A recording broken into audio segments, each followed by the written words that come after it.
Mr. Speaker, I would like to thank the Workers' Party for their support of our motion and for sharing their proposals for greater transparency, fairness and impartiality.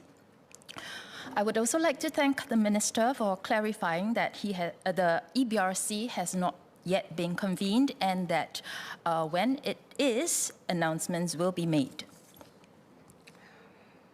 Let me now address the points made by the Minister during the debate.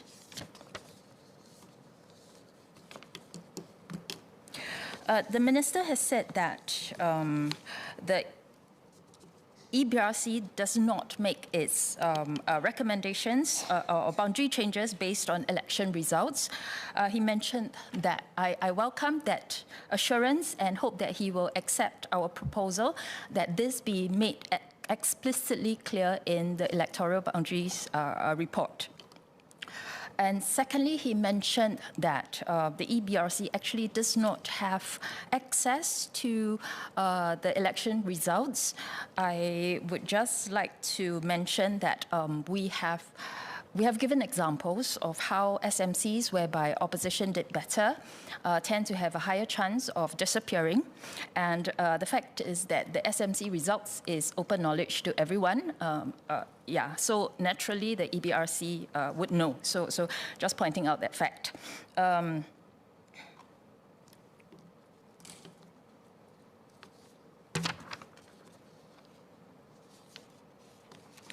The Minister has also said that it is not possible for voting weightage to be exactly the same. I would just like to clarify that we're not asking for it to be exactly the same, but just to narrow down the range of variation. He also mentioned that the major and minor boundaries model would not work due to high mobility of voters and that our proposal would become immune to population shifts. I would disagree that it is immune to population shift. In fact, I have made it a point to illustrate how that model can accommodate population shifts. And secondly, he also mentioned that narrowing the range of voters per MP will lead to more frequent changes of the boundaries because of so many voters changing address every year. Firstly, I would like to point out that when one family moves out, another family moves in. Yeah, you will have shifts, but it is not quite as drastic as the Minister made it appear. It is more dependent on the number of housing units within a particular boundary rather than how many people are shifting house each year. Secondly, no doubt narrowing the range will lead to more frequent changes to boundaries, but as with much of policy making, a fine balance must be struck between two different priorities. So we believe that this range of plus minus 10%, as it has been implemented in other countries, should be doable and will not result in too frequent changes. Moreover, our proposal have the establishment of the major boundaries, which will not change from election to election, so further providing stability.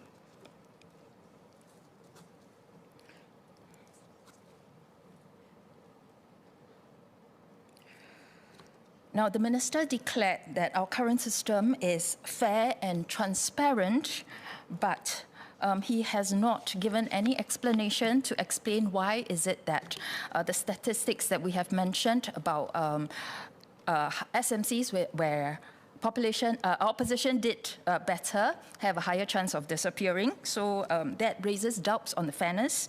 And secondly, how can it be transparent when the EBRC report does not bother to explain the changes?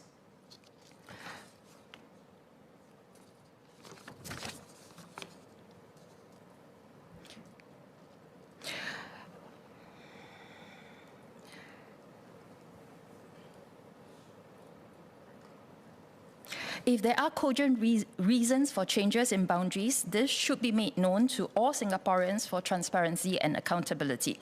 It would simply be a matter of recording on paper what the committee had discussed and agreed to.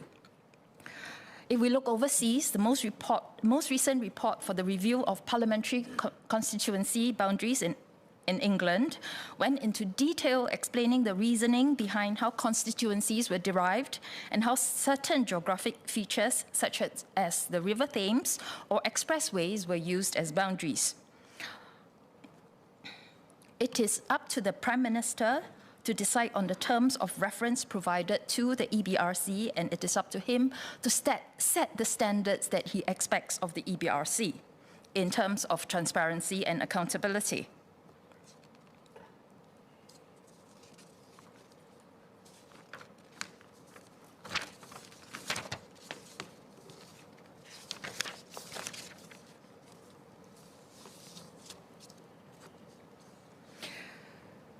The minister also said that the EBRC should be left to do its work independently without fear of public pressure. We do not agree that requiring transparency from the EBRC in the form of clearer and more detailed reports would affect the functions of the EBRC. Judges provide reasons for their decisions in detailed judgments available to the public. This has not affected their ability to work independently.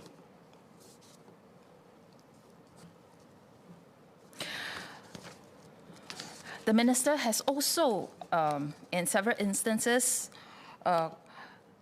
implied that we are doing this for personal interest.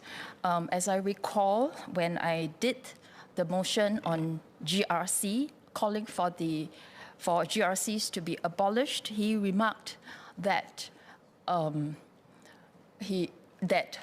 I am arguing against something that benefited me because I wrote on the coattail of Dr. Tan. At that time, my reply to him was that it's not a matter of whether I benefited, it's whether the system is best for Singapore. And again, I would like to reiterate that now he's querying me for arguing for something that will be for my benefit. It seems that either way, I will not meet with his approval. So again, I just want to say that let's not focus on personal interests. Let us discuss and debate based on the merits of the issues here and don't go after the person making this proposals.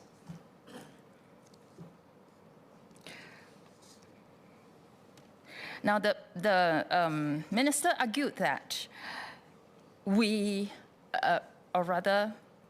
minister mentioned that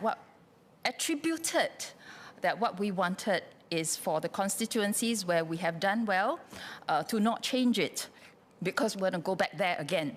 I would just like to ask the minister to state specifically where in our speeches did we ask for our constituencies to be unchanged.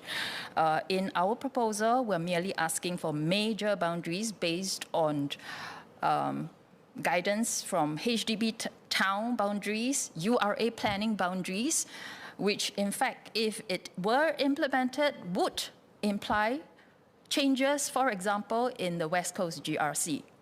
So please do not attribute things to us that we did not ask for.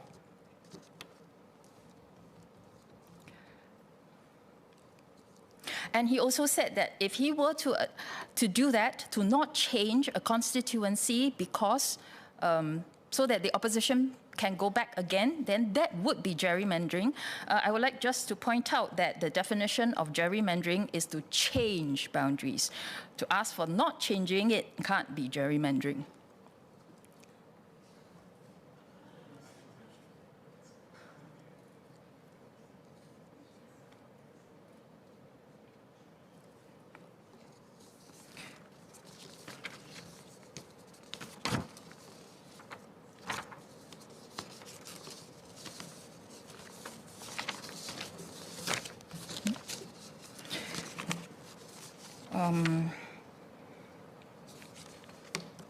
And finally,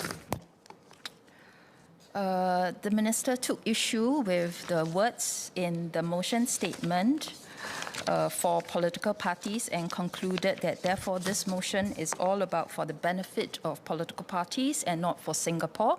I wish to point out that that would be focusing on semantics. What we are arguing for in this motion is for fairness, transparency and accountability.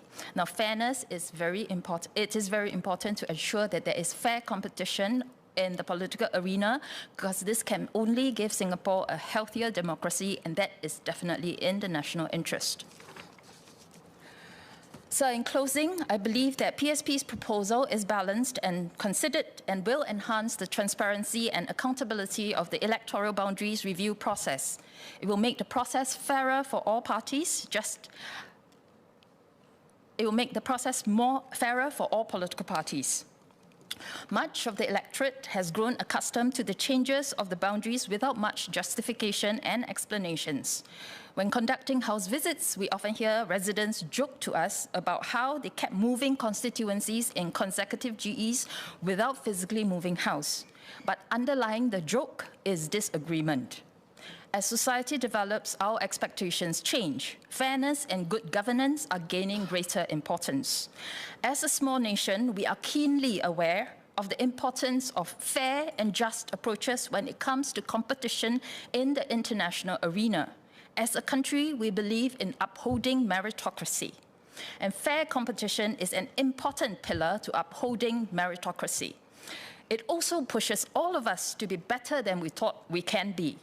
In this same spirit, we can see our Olympians bringing out the best versions of themselves in Paris. As Singapore enters a new chapter with the appointment of a new Prime Minister, let us renew our push for values that are important to us. And fairness in GE starts with the boundary review process. I call on all honourable members to support the motion. Thank you.